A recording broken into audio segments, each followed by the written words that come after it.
नमस्कार मित्रों, मैं सुशील कुमार मौर्य और आप देख रहे हैं हिंदी ज्ञान गंगा चैनल। यह वीडियो यूपी बोर्ड के छात्रों के लिए बहुत ही महत्वपूर्ण है। इसमें हम कक्षा 12 के हिंदी और सामान्य हिंदी के गद्य एवं काव्य साहित्य के विकास के अंतर्गत 20 बहुविकल्पी प्रश्नों को हल करेंगे। आपने भाग 1 में भी 20 बहुविकल्पी प्रश्नों को हल किया था, यह उसी का भाग 2 है। इस प्रकार क्रमशः एक श्रृंखला चलेगी और पूरे पाठ्यक्रम को हम कवर करेंगे। अगर किसी विद्यार्थी को कोई दिक्कत होती है तो डिस्क्रिप्शन बॉक्स में दिए गए नंबर पर वह फ़ोन करके भी जानकारी हासिल कर सकता है, अथवा चैनल के अबाउट में भी आपको नंबर दिया गया है, वहाँ से भी आप नंबर ले सकते हैं। अब हम 20 प्रश्नों को हल करेंगे। प्रारंभ करने से पहले अगर चैनल पर जो नए हैं वह लोग चैनल को सब्सक्राइब कर लें ताकि उनको आने वाली वीडियो का नोटिफिकेशन प्राप्त हो सके। अब जो है हम शुरू करते हैं। इसमें पहला प्रश्न है, लल्लू लाल की रचना है। लल्लू, इसमें 4 विकल्प दिए गए हैं। एक बात और, अगर आप लोग साथ साथ अभ्यास करेंगे तो आपको आगे जो है परेशानी का सामना नहीं करना पड़ेगा। तो आप लोग एक कापी और कलम ले लीजिए और जैसे मैं चारों विकल्प पढ़ रहा हूँ तब तक आप एक निष्कर्ष निकाल लीजिए कि कौन सा विकल्प सही होगा। अगर नहीं भी आ रहा है तो कोई ना कोई विकल्प का निशान लगा दीजिए। अगर सही है तो सही काट दीजिए, गलत है गलत काट दीजिए, ताकि लास्ट में आप यह अनुमान लगा सकें कि 20 प्रश्नों में हमने कितने प्रश्न जो है हल किया है। इस प्रकार अंत में आप कमेंट के जरिए अपना नाम और कितने प्रश्नों को आपने हल किया है यह अवश्य फीडबैक आप दीजिएगा। तो आइए हम प्रारंभ करते हैं। लल्लू लाल की रचना है। पहला प्रश्न है, 4 विकल्प हैं। प्रेम सागर, सुख सागर, मेरे राम का मुकुट भीग रहा है, इनमें से कोई नहीं। तो इसमें जो है पहला प्रश्न का पहला ही सही है, प्रेम सागर। अब हम दूसरे प्रश्न की तरफ चलते हैं। उक्त व्यक्ति प्रकरण के रचनाकार हैं। इसमें 4 विकल्प हैं। पहला विकल्प है सूरदास, दूसरा विकल्प है नाभादास, तीसरा विकल्प है दामोदर शर्मा और चौथा विकल्प है राजा लक्ष्मण सिंह। तो इसमें तीसरा विकल्प दामोदर शर्मा यह सही है। चलिए हम तीसरे प्रश्न की तरफ चलते हैं। तीसरा प्रश्न है, दिए गए विकल्पों में भारतेंदु युग की पत्रिका कौन है? पहला विकल्प है हंस, दूसरा विकल्प है कवि वचन सुधा, तीसरा विकल्प है सरस्वती और चौथा विकल्प है इनमें से कोई नहीं। तो इसमें जो है दूसरा विकल्प कवि वचन सुधा यह सही है। आपको बताते चलें कि हंस मुंशी प्रेमचंद जी द्वारा संपादित पत्रिका है। इसके बाद बहुत ही इम्पॉर्टेंट प्रश्न है और परीक्षाओं में कई बार पूछ भी चुका है, आगे पूछने की संभावना भी है। सरस्वती पत्रिका यह महावीर प्रसाद द्विवेदी द्वारा इसके संपादक थे। सन 1903 में उन्होंने संपादन कार्य जो है प्रारंभ किया था सरस्वती पत्रिका का। तो कई बार प्रश्न पूछ चुका है कि महावीर प्रसाद द्विवेदी ने किस पत्रिका का संपादन किया था, तो सरस्वती, यह आप जानते रहिए। अब जो है आगे हम चलते हैं। हिंदी गद्य साहित्य के द्वितीय उत्थान का प्रारंभ हुआ। पहला विकल्प है सन 1893 ईस्वी, दूसरा विकल्प है सन 1918 ईस्वी, तीसरा विकल्प है सन 1950 ईस्वी और चौथा विकल्प है सन 1935 ईस्वी। इसमें जो है चौथा का में पहला विकल्प सही है, सन 1893 ईस्वी। अब देखिए, कभी काल को संबंध में देगा तो आप जानते रहिए ईस्वी और सन में, ईस्वी सन में और संबंध में 57 वर्ष का अंतर होता है।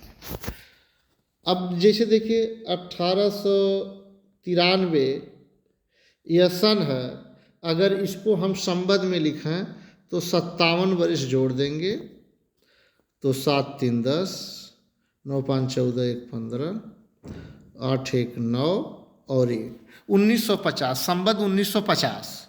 अगर दे दे आपको विकल्प संवत 1950, 1960 इस प्रकार दे दे संवत में, तो संवत 1950 रहेगा। यह आप जानते रहिए, सन और संवत में 57 वर्ष का अंतर होता है। अब जो है प्रश्नों की कड़ी में आगे 5वां प्रश्न है, सेवा सदन किसका उपन्यास है? 4 विकल्प है, जयशंकर प्रसाद, हरिकृष्ण प्रेमी, भारतेंदु हरिश्चंद्र, मुंशी प्रेमचंद। तो 5वें का विकल्प चौथा सही है, मुंशी प्रेमचंद। सेवा सदन मुंशी प्रेमचंद जी का उपन्यास है। अब जो है अगला है 6वां प्रश्न, हिंदी की प्रथम आधुनिक कहानी होने का श्रेय किस लेखक को दिया जाता है? 4 विकल्प हैं। पहला विकल्प है सदल मिश्र, दूसरा विकल्प है रामचंद्र शुक्ल, तीसरा विकल्प है इंसा अल्लाह खां और चौथा विकल्प है किशोरीलाल गोस्वामी।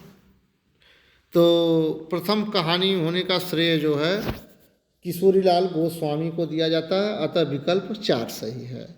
अब 7वां प्रश्न हम देखेंगे, हिंदी की प्रथम आधुनिक कहानी है। 4 विकल्प हैं, इंदुमती, दूसरा विकल्प है पर्दा, तीसरा विकल्प है नमक का दारोगा, 5वां विकल्प है पंच परमेश्वर।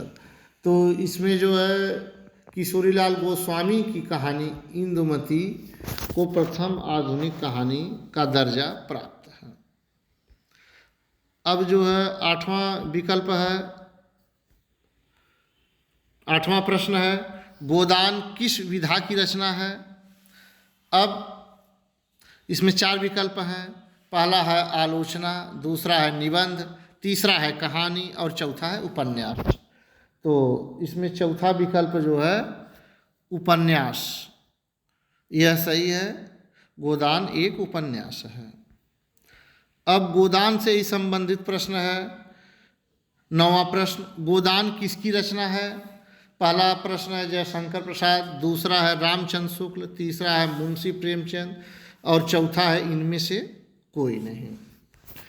तो इसमें जो है गोदान किसकी रचना है? तो गोदान मुंशी प्रेमचंद जी की रचना है, अतः विकल्प 3 जो है सही है। 10वां प्रश्न है, नीड का निर्माण फिर किस विधा की रचना है? इसमें भी 4 विकल्प हैं। पहला है आलोचना, दूसरा है संस्मरण, तीसरा है आत्मकथा और चौथा है रेखाचित्र। तो नीड का निर्माण, यह रचना को हम बता दें तब तक आप इत्मीनान हो जाइए। यह रचना जो है हरिवंश राय बच्चन की है। यह भी जानते रहिए, कभी काल को पूछ देगा यह रचना किसकी है, तो हरिवंश राय बच्चन की है। जानकारी के लिए बता दें, हरिवंश राय बच्चन कौन है? यह सुपरस्टार अमिताभ बच्चन के पिता थे हरिवंश राय बच्चन।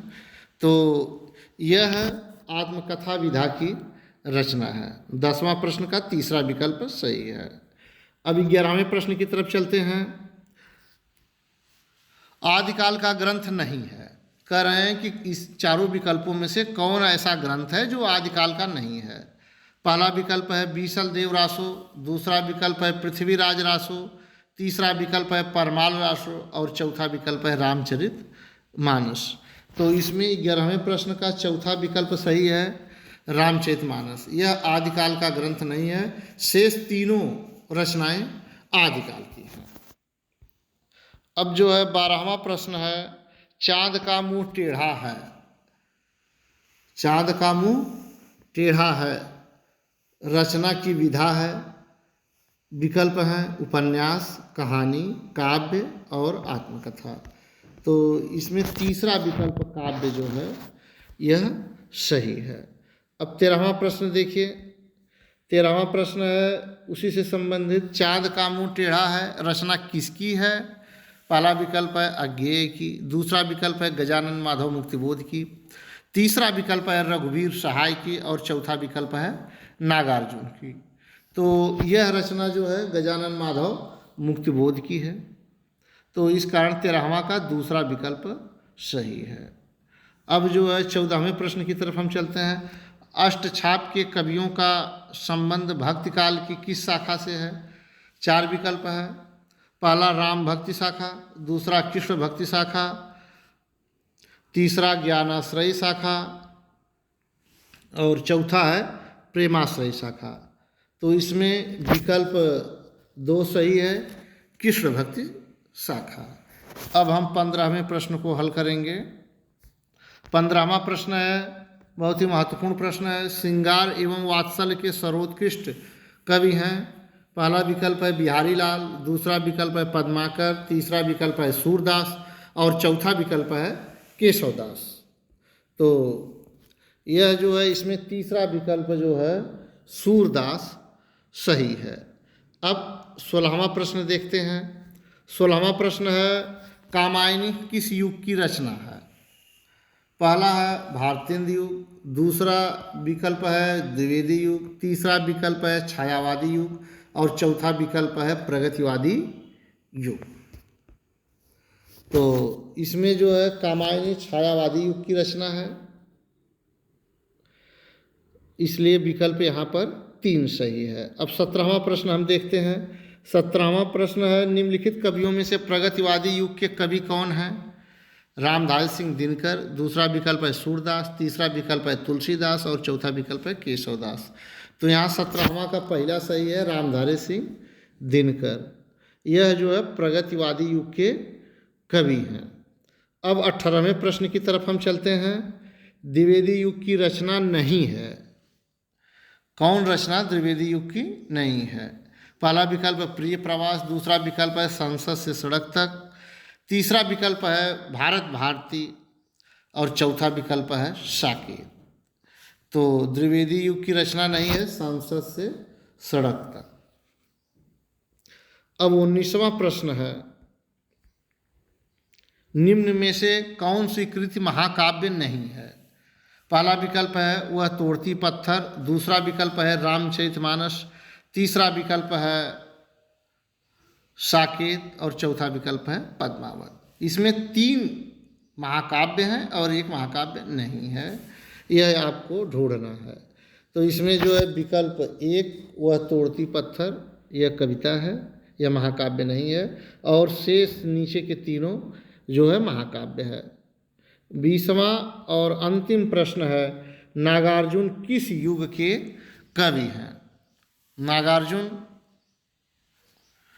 किस युग के कवि हैं? 4 विकल्प हैं, भारतेंदु युग, द्विवेदी युग, प्रगतिवादी युग, इनमें से कोई नहीं। तो इसका विकल्प जो है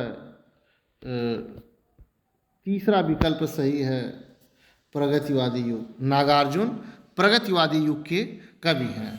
तो यहाँ आपने 20 प्रश्नों को हल किया।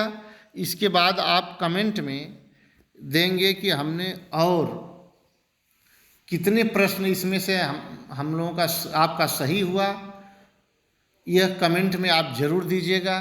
इसी प्रकार की अगले वीडियो के साथ हम फिर मिलेंगे। तब तक के लिए नमस्कार।